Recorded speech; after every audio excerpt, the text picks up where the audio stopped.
ಉಡುಪಿಯಲ್ಲಿ ನಡೆದಿದ್ದ ಪಾಂಗಳ ಶರತ್ ಶೆಟ್ಟಿ ಹತ್ಯೆ ಪ್ರಕರಣ ಸಂಬಂಧಿತವಾಗಿ ಆರೋಪಿ ಇವತ್ತು ಶರಣಾಗತಿಯಾಗಿರುವಂತಹದ್ದು. ಕೊಲೆ ಪ್ರಕರಣದ ಆರೋಪಿ ಯೋಗೇಶ್ ಆಚಾರ್ಯ 1 ವರ್ಷಗಳ ಬಳಿಕ ಶರಣಾಗತಿ.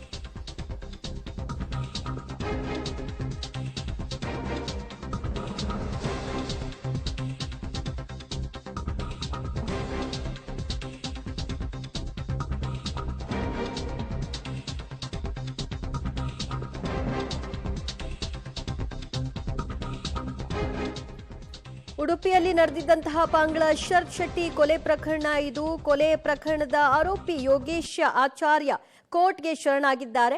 1 ವರ್ಷ 2 ತಿಂಗಳ ನಂತರ ಆರೋಪಿ ಶರಣಾಗಿರುವಂತಹದ್ದು. 2023 ಫೆಬ್ರವರಿ 5ರಲ್ಲಿ ನಡೆದಂತಹ ಕೊಲೆ.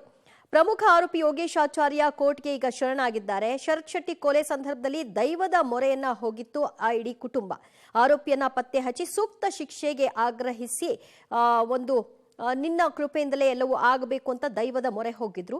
ಇದೀಗ ಯೋಗೇಶ ಈ ಪ್ರಕರಣದಲ್ಲಿ ನಾನು ಹತ್ಯೆಯನ್ನ ಮಾಡಿದ್ದು ಅನ್ನೋ ಹಿನ್ನೆಲೆಯಲ್ಲಿ ಕೋರ್ಟ್ಗೆ ಶರಣಾಗಿದ್ದಾರೆ. 2023 ಫೆಬ್ರವರಿ 5ರಲ್ಲಿ ನಡೆದಂತಹ ಪ್ರಕರಣ 1 ವರ್ಷ 2 ತಿಂಗಳು ಹಿಡಿದಿತ್ತು ಈ ಪ್ರಕರಣದ ಆರೋಪಿಯನ್ನ ಸೆರೆ ಹಿಡಿಲಿಕ್ಕೆ. ಆದರೆ ಇಲ್ಲಿಯವರೆಗೂ ಕೂಡ ಪತ್ತೆ ಆಗಿರಲಿಲ್ಲ. ಪ್ರಮುಖ ಆರೋಪಿ ಯಾರು ಅನ್ನೋದು ಕೂಡ ಗೊತ್ತಾಗಿರಲಿಲ್ಲ. ಯಾವಾಗ ದೈವದ ಮೊರೆ ಹೋಯ್ತೋ ಕುಟುಂಬ, ನಿನ್ನ ಒಂದು ಜವಾಬ್ದಾರಿಗೆ ಬಿಡ್ತಾ ಇದ್ದೀವಿ, ನೀನೇ ಆ ತಪ್ಪಿತಸ್ಥನಿಗೆ ಶಿಕ್ಷೆಯನ್ನ ಕೊಡಿಸ್ಬೇಕು, ಯಾರವನು ಎಳೆದು ತರಬೇಕು ಅನ್ನುವಂತಹ ದೈವದ ಮೊರೆ ಹೋಗಿದ್ರು. ಸೊ ಅದಾದ ನಂತರದಲ್ಲಿ ಈಗ ಆಗಿರ್ತಕ್ಕಂತಹ ಬೆಳವಣಿಗೆ, ಶರತ್ ಶೆಟ್ಟಿ ಕೊಲೆ ಸಂದರ್ಭದಲ್ಲಿ ದೈವ ಏನ್ ನುಡಿದಿತ್ತೋ ಏನು ಗೊತ್ತಿಲ್ಲ. ಸೊ ಈಗ ಆರೋಪಿ ಯೋಗೇಶ್ ಕೋರ್ಟ್ಗೆ ಶರಣಾಗಿದ್ದಾರೆ.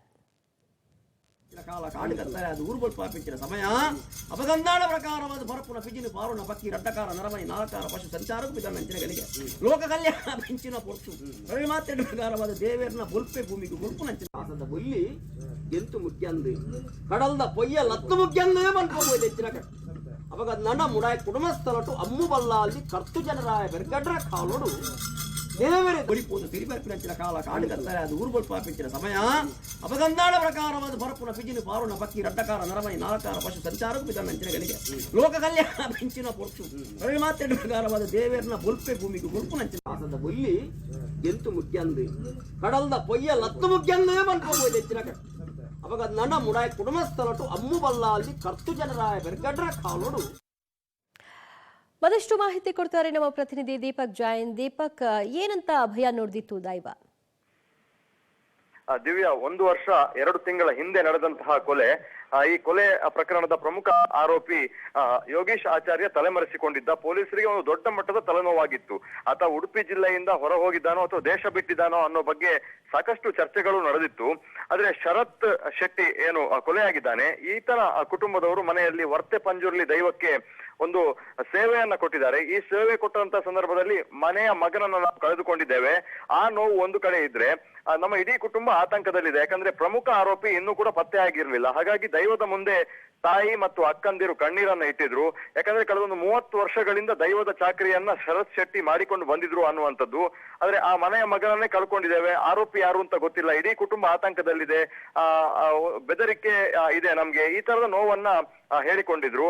ಆದ್ರೆ ದೈವ ಈ ಸಂದರ್ಭದಲ್ಲಿ ಹೇಳಿರುವಂತದ್ದು, ಆತನನ್ನ ಪೊಲೀಸರು ಪತ್ತೆ ಮಾಡುವುದಿಲ್ಲ, ನಾನೇ ಆತನನ್ನ ಜನರ ಮುಂದೆ ತಂದು ನಿಲ್ಲಿಸ್ತೇನೆ ಅನ್ನುವಂತ ಒಂದು ಅಭಯದ ಮಾತನ್ನ ವರ್ತೆ ಪಂಜುರ್ಲಿ ದೈವ ನೀಡಿರುವಂತದ್ದು. ಹಾಗಾಗಿ ಆರೋಪಿ ಯೋಗೀಶ್ ಆಚಾರ್ಯ ತಾನೇ ವಕೀಲರ ಮೂಲಕ ಕೋರ್ಟ್ ನ ಮುಂದೆ ಬಂದು ಶರಣಾಗಿರುವಂತದ್ದು. ಹಾಗಾಗಿ ಎಲ್ಲೋ ಪೊಲೀಸರಿಂದ ಪತ್ತೆಯಾಗದಂತಹ ಆರೋಪಿ ದೈವದ ಅಭಯವನ್ನ ನಂಬಿದಂತಹ ಕುಟುಂಬಕ್ಕೆ ತನ್ನ ಇರುವಿಕೆಯನ್ನು ತೋರಿಸಿಕೊಟ್ಟಿದೆ ಅನ್ನುವಂತ ಮಾತುಗಳನ್ನ ಕುಟುಂಬಸ್ಥರು ಹೇಳಿರುವಂತದ್ದು. ಅದರ ಜೊತೆಗೆ ತಾಯಿಯ ಕಣ್ಣೀರು ಏನು ಅಂತಂದ್ರೆ, ತನ್ನ ಮಗನಿಗೆ ಯಾವ ತರದ ಶಿಕ್ಷೆ ಆಗಿದೆ, ಆತ ತಮ್ಮೊಂದಿಗೆ ಇಲ್ಲ, ಯಾರು ತಪ್ಪು ಮಾಡಿದ್ದಾರೆ ಅವರಿಗೂ ಕೂಡ ಅದೇ ರೀತಿಯ ಕಠಿಣ ಶಿಕ್ಷೆ ಆಗಬೇಕು ಅನ್ನುವಂತ ಮಾತುಗಳನ್ನ ಕೂಡ ಆಡ್ತಾ ಇರೋದು. ದಿವ್ಯಾ, ಥ್ಯಾಂಕ್ ಯು ದೀಪಕ್ ಜೈನ್ ನಿಮ್ಮೆಲ್ಲ ಮಾಹಿತಿಗೆ. ದೈವ ಅದೇ ಹೇಳಿದ್ದು, ಅವನನ್ನು ತಂದ ಪೊಲೀಸ್ ಮುಂದೆ ನಿಲ್ಲಿಸ್ತೀನಿ ಅಂತ. ಆ ಥರ ಆಗಿದೆ. ಇನ್ನು ನಮಗೆ ನ್ಯಾಯ ಬೇಕು, ಮುಂದಿನ ನ್ಯಾಯ ನಮಗೆ ಬೇಕು. ಹೇಗೆ ಕಳೆದಿದ್ದೀರಿ 1 ವರ್ಷ ನೀವು? ಅಂದರೆ ಅದು ನಮಗೆ ಗೊತ್ತು, ಅದು ಹೇಳಲಿಕ್ಕೆ ಆಗೋದಿಲ್ಲ. ಅದನ್ನು ನೋವಿಂದನೇ ದುಡ್ತಾನೆ ಇದ್ದೇನೆ ದಿನ. ಒಳ್ಳೆಯದೇ ಇದ್ದ, ನಮ್ಮ ಜೊತೆ ತೊಂದರೆ ಇಲ್ಲ. ಅಮ್ಮನ ಜೊತೆ, ನಮ್ಮ ಜೊತೆ ಆಗಲಿ, ಇಲ್ಲ ಅಕ್ಕಪಕ್ಕದವ್ರ ಜೊತೆ, ಅವ್ನ ಫ್ರೆಂಡ್ಸ್ ಜೊತೆ, ಯಾರ ಜೊತೆನೂ ವೈರ ಕಟ್ಕೊಂಡಿಲ್ಲ. ಸ್ನೇಹಜೀವಿಯಾಗಿದ್ದ. ಯಾಕೆ ಹೀಗೆ ಮಾಡಿದ್ರು ಅಂತ ಗೊತ್ತಿಲ್ಲ ನಮಗೆ. ಕೋಲ ಯಾವಾಗ ಅದು ಯಾವ ದೈವ ನಿಮ್ಮಲ್ಲಿ ಏನಾಗಿತ್ತು ಪರ್ಟಿಕ್ಯುಲರ್ ಏನು ಹೇಳಿತ್ತು? ಕೋಲ ಇವನು ತೀರ್ಕೊಂಡ ಒಂದೂವರೆ ತಿಂಗಳಿಗೆ ಮಾರ್ಚ್ 23 ನಮ್ಮ ವರ್ತೆ ಪಂಜುರ್ಲಿ ದೈವಗೆ ಮನೆ ದೈವಕ್ಕೆ ಕೋಲ ಕೊಟ್ಟಿದ್ದರು. ಹೌದು, ಕೇಳಿದ್ದೇವೆ. ಶರಣ ಮಾಡ್ತೀನಿ ನಾನು ಅಂತ, ಬಿಡಲ್ಲ ಅವನನ್ನು ಎಲ್ಲೇ ಇದ್ರು, ನಾನು ತಗೊಂಡು ಬಂದು ಎದುರು ನಿಲ್ಲಿಸ್ತೀನಿ ಅಂತಲೇ ಹೇಳಿದ್ದು.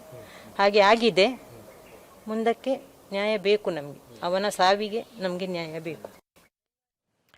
ಶರತ್ ಶೆಟ್ಟಿ ಅವರ ಕೊಲೆಯಾದ 1.5 ತಿಂಗಳ ನಂತರದಲ್ಲಿ ದೈವದ ಮೊರೆ ಹೋಗಿತ್ತು ಇಡೀ ಕುಟುಂಬ. ನಿನಗಾಗಿ ಸೇವೆ ಮಾಡಿದಂತಹ ವ್ಯಕ್ತಿ ಇವತ್ತು ಇಲ್ಲ, ಮಗನನ್ನ ಕಳೆದುಕೊಂಡಿದ್ದೀವಿ, ದಯಮಾಡಿ ಯಾರಾತ ಹಿಡಿದು ತಂದು ತಕ್ಕ ಶಿಕ್ಷೆ ಆಗುವಂತೆ ನೋಡ್ಕೋ ಅಂತ ದೈವದ ಮೊರೆ ಹೋಗಿದ್ರು. ನುಡಿದಂತೆ ಈಗ ಯೋಗೇಶ್ ಕೋರ್ಟ್ ಮೊರೆ ಹೋಗಿದ್ದಾರೆ.